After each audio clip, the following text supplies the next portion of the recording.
उसको आने ने काम बंद नहीं किया। सर बंद कर देगा 15-20 मिनट। नहीं ये देखो 100% बंद होगा।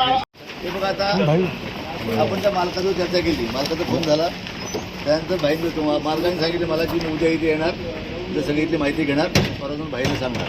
त्याप्रमाणे भाईने पण सांगितलं आहे. मी भाई बोलले ठीक आहे, पण तोपर्यंत ही कंपनी बंद राहणार. आपण इथून बाहेर पडायचं. इथून सगळ्यांनी आता बाहेर पडताना आपण सगळ्यांनी इथे एक 4-5 लोक थांबतील, परत ते कंपनी चालू करू शकतील एका दिवस.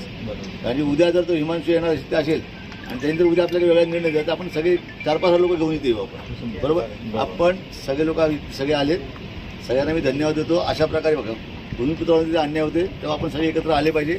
ही शिवसेनेची बाळासाहेबांची भूमिका आहे आणि त्या भूमिकेच्या मार्फत आपण इकडे आलेलो आहोत. आपण कोणावरती इथे आपण काही मारझोड करायला इथे आलो नव्हतो. आपण फक्त न्याय मागायला आलो होतो. तो न्याय जर नाही मिळाला तर आपण आपल्या पद्धतीने शिवसेनेच्या पद्धतीने आपण न्याय मागू. आपण शिवसेना जिंदाबाद, शिवसेना जिंदाबाद. रामदास भाई आगे बढ़ो, हम तुम्हारे साथ हैं. रामदास भाई आगे बढ़ो, हम तुम्हारे साथ हैं. योगेश दादा आगे बढ़ो, हम तुम्हारे साथ हैं. योगेश दादा आगे बढ़ो, हम तुम्हारे साथ हैं. टाइम्स डिजिटलला लाईक करा, शेअर करा, सबस्क्राईब करा आणि बेल आयकॉन दाबायला विसरू नका. Times digital.